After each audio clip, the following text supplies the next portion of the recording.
হায়দরাবাদকে হারিয়ে 5 উইকেটে জয় তুলে নিল লগ্ন সুপার জায়ান্ট। হ্যাঁ দর্শক, চলুন দেখে আসি বিস্তারিত ভিডিও জুড়ে। গতবার আইপিএলে হায়দরাবাদের মাঠে সানরাইজার্সদের কাছে 10 উইকেটে উপযুক্ত হয়েছিল লগ্ন সুপার জায়ান্ট। ম্যাচের পর মাঠেই তন্তকালীন অধিনায়ক KKL রাহুলকে বকাঝকা করেছিলেন লগ্নর মালিক সজীব গায়নেকা। সেই ঘটনার পরই লগ্নের সঙ্গে রাহুলের বিচ্ছেদ প্রায় পাকা হয়ে গিয়েছিল।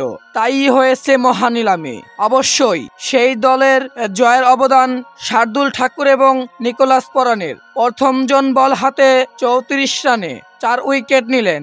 দ্বিতীয়জন 26 বলে 70 রান করে জয়ের বীর করে দিলেন লগ্নকে। আগে ব্যাট করতে নেমে হায়দরাবাদের তুলা দেখে 190 রানে 9 উইকেট স্কোর তুলে লগ্ন তুলে দিল 23 বল বাকি থাকতেই। 5 উইকেটে জিতল লগ্ন সুপার জায়ান্ট। আইপিএলে এটা তাদের প্রথম জয়। বৃহস্পতিবার টস জিতে লগ্নর অধিনায়ক ঋষভ পান্ট আগে বল করার সিদ্ধান্ত নেয়। অনেকেই ভেবেছিল হায়দরাবাদের 300 রান হবে। সে দল আগের ম্যাচে 286 তুলেছিল, যে দলে ট্রাভিড হেড, অভিষেক শর্মা, ঈশান কিষানের মতো ব্যাটার রয়েছে।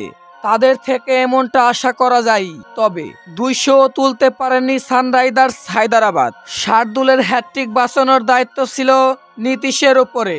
কোনো মতে সেটি বাঁচান তিনি। ইয়াকার বল দিয়ে মিড অনে ঢেলে রান নেন।